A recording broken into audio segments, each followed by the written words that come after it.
Olá, que bom ter você aqui novamente para juntos podermos aprender um pouco mais sobre Deus. Hoje comigo eu tenho meu esposo João. Tudo bem? Tudo bom? Um bom dia, uma boa tarde, uma boa noite para você. Depende do horário que você está assistindo essa lição, né? Então, Exatamente. fique aqui o meu bom dia, minha boa tarde e minha boa noite para você. Nós estamos aqui diretamente do nosso lar, né? Nesse momento em que não podemos sair, mas isso não impede que a gente tenha esses momentos juntos. Bom, essa semana a gente vai estudar um pouco sobre a Bíblia como fonte autoritativa da nossa teologia cristã. A gente sabe que a Bíblia deveria ser o guia maior, porém, algumas denominações acabam utilizando outras fontes que se sobrepõem à Bíblia. Nós temos aqui o verso principal, que seria o verso tema da nossa semana, em Isaías 8:20. A lei e ao testemunho. Se eles não falarem desta maneira, jamais verão a alva. Bom, a lição ela vem, nosso guia de estudos, né? Ele vem falando sobre 5 diferentes fontes que influenciam o estudo então da doutrina. Ele fala da tradição, da experiência, da cultura, da razão e posteriormente da própria Bíblia. Em relação às tradições, nós sabemos que elas fazem parte da sociedade, são passadas de pais para filhos, mas de que forma isso, a tradição poderia atrapalhar a comunhão com Cristo? A tradição pode atrapalhar a partir do momento que ela começa a passar por cima da lei de Cristo.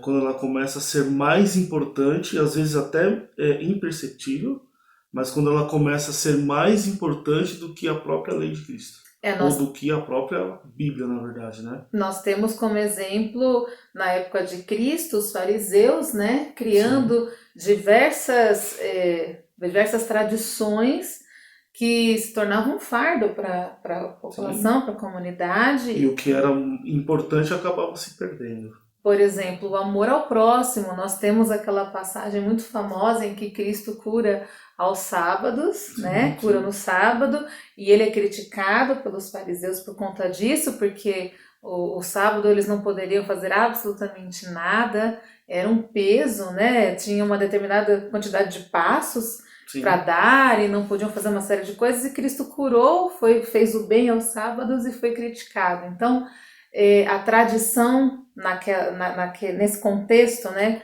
atrapalhava muito, porque o amor ao próximo, segundo os Ficava em fariseus, segundo plano, né? ficava em segundo plano, o que vai totalmente contra a Bíblia. Sim. Nós temos também aqui a parte que fala sobre a experiência com Deus. As experiências que você tem na sua vida podem atrapalhar, o excesso de experiência, de repente, pode atrapalhar também a sua caminhada com Deus? Eu acho que depende do que você carrega de experiência. Se for uma experiência de comunhão, de leitura, de dedicação ao estudo da palavra, acredito que não. Agora, tem experiências da vida que te levam a não ter esse tipo de coisa, a não ter essa comunhão, a não ter esse estudo e acabam te afastando da Bíblia, da leitura, das coisas de Deus. E às vezes você tem uma experiência tão maravilhosa com Deus que você acaba se tornando um pouco autoconfiante demais, né? Sim, Qual seria o sim. perigo disso? O perigo disso é você realmente se afastar de Deus, é você simplesmente chegar, eu consegui isso daqui, alcancei isso daqui, agora eu não preciso mais de Deus. Não tem porquê. Eu consegui tudo que eu consegui sem a ajuda de Deus. Sem ter esse contato, sem ter esse estudo, simplesmente pelas minhas vontades, pelas minhas Pelos forças, seus méritos, pelos meus estudos, pelas minhas vontades. sendo que na verdade foi a caminhada com Deus que fez com que você chegasse naquele objetivo. Na verdade, na cabeça de quem pensa desse jeito, a pessoa simplesmente se esqueceu de que Deus está por trás disso. Ninguém consegue nada sem que Deus esteja por trás de tudo. Entendeu? Se você almejou e conseguiu alguma coisa, é porque Deus permitiu e te ajudou a chegar nisso, no ponto que você quis. Então, às vezes sim, a autoconfiança atrapalha muito. A gente pode até. Isso faz com que você perca até a fé. Exatamente, né? A gente pode até entrar na parte da razão, né? Você acaba. Você começa a pensar que você conquistou aquilo, mas se esquece que, na verdade, Cristo que te deu aquele conhecimento para Sim. que você então chegasse onde você chegou. E você acaba perdendo um pouco dessa razão, desse pensamento, né? Muitas vezes a gente se esquece de que os dons e os talentos vêm de Cristo. Sim.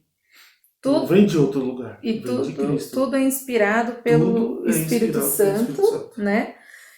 A gente não pode deixar de entender que o Espírito Santo não é um substituto da palavra de Deus, né? A leitura da palavra de Deus, ela deve existir, né? Não basta apenas você ouvir o Espírito Santo, estar em comunhão com Cristo, sem que você tenha, então, um acompanhamento com a Bíblia, né? Vamos entender da seguinte forma, que a Bíblia, ela é o Espírito Santo falando com você também. Sim. Quando você tem a leitura da Bíblia, a compreensão do que está escrito lá, é o Espírito Santo falando com você. Quando você está com medo, está precisando de uma resposta, e você lê a Bíblia, é o Espírito Santo te dando a resposta. Sim. Entendeu? Então não dá para separar uma coisa da outra. O Espírito Santo é uma coisa, a Bíblia é uma outra coisa. Eu acredito que os dois andam juntos. Os dois conversam e caminham juntos. O Espírito Santo sopra as coisas no seu ouvido. Olha, não atravessa aqui agora. Você pega e para. Mas quando você tem uma dúvida, tem um medo, precisa de uma resposta e você vai na Bíblia e você encontra, é o Espírito Santo falando com você também. Você comentou também sobre a fé, e a gente pode voltar um pouquinho. A fé ela também pode. Ela é uma tradição, né? Ela é A passada fé é uma tradição de pai passada para de pai filho, para filho. né? Geralmente, né? Muitas pessoas acabam buscando por elas mesmas, mas em geral ela acaba passando de pai para filho, e é uma tradição, ela é boa, né? Porque você vai passando os seus conhecimentos, passando a sua fé para a próxima geração. A fé ela não é uma coisa, tipo, vamos dizer assim, solitária. Eu tenho fé. Eu tenho fé por quê? Porque eu, de repente, vi algumas coisas acontecendo. Eu comecei a acreditar porque tive testemunhos, tive visões de outras coisas acontecendo com outras pessoas, e isso fez com que a minha fé aparecesse, crescesse. Como você disse, passa de pai para filho, e às vezes, quando criança, você está vendo seu pai ali orando, tendo fé nas coisas, passando por problemas e saindo em vitórias. Então, O problema não é você ter uma tradição, o problema é você colocá-la acima dos mandamentos de sim, de Deus, Deus, né? sim. É, E isso acontece muito, sim. muito, muito, em diversas religiões e em diversas situações. Na nossa religião ou em outras religiões, isso acontece. Tem muita gente que coloca as tradições à frente da lei de Deus. E aí a gente passa falando um pouco aí de grandes filósofos, né? Grandes pessoas de grandes conhecimentos, grandes estudiosos. A gente pode até comentar um pouquinho sobre Charles Darwin, né? Um homem extremamente inteligente, inicialmente crendo em Deus, mas foi se aprofundando cada vez mais na ciência, nos seus estudos, com o conhecimento divino, né, que Deus deu a ele, mas ele foi se aprofundando de tal forma que passou a se tornar autossuficiente, achar que tinha o domínio de toda a razão, e acabou modificando todo o seu pensamento e levando até hoje, né, quantos aí a desacreditarem na criação feita por Deus, pelo nosso Criador, né? A ciência, ela é divina. Sim. Não adianta, por mais que as pessoas falem, a ciência é uma coisa, a religião é outra. Não, a ciência, ela é divina. É Deus que dá o conhecimento. Sim. De todas as coisas. Sim. As pessoas que separam isso é porque perderam a fé. Nós precisamos entender que Ou tudo vem de Deus, tudo né? vem de Deus. Ou elas nunca tiveram fé em nada, ou elas começaram a ter fé somente naquilo que elas estudaram e acreditam. Ou Naquela elas, explicação que eles tiveram. ou elas têm excesso de fé em si mesmas, Em si né? mesmo. Que é o que a gente falou lá atrás. Exatamente. Na verdade, a Bíblia ela tem que ser a maior fonte do nosso estudo, né, teológico. A Bíblia ela é a palavra inspirada, é nela que nós temos o conhecimento, é nela que nós encontramos a verdade e, acima de todas as outras fontes, a Bíblia deve ser colocada em primeiro lugar, né? Sim. A palavra de Deus, a comunhão, o estudo. Não existe nada que possa estar acima da fonte maior. Não tem nenhum outro livro escrito por ninguém que fique à frente da Bíblia. Sim. Então, se você tem dúvidas sobre qualquer coisa que você leu, até de escritores religiosos, tudo, é a Bíblia que vai te confirmar se aquilo é verdade ou não. Sim. Para a gente poder encerrar esse resumo, né? É um resumão, na verdade, para você buscar aí, estudar na sua casa.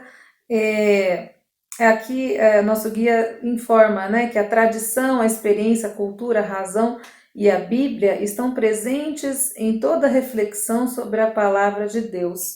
Mas qual que é a pergunta decisiva? Seria qual dessas fontes tem a palavra final e a autoridade suprema? Com certeza, a Bíblia. A Bíblia. Que você possa ter a Bíblia como o guia principal da sua busca pelo conhecimento. Peça a Deus sabedoria para compreender tudo o que está escrito na sua palavra, na palavra de Deus, e que você tenha uma semana abençoada, que Deus esteja com você, com sua família, e creia, acredite que Cristo está provendo tudo o que você precisa nesses tempos difíceis. Que Deus te abençoe, foi um prazer estar com você. E até uma próxima. Tchau, tchau, gente. Tchau, tchau.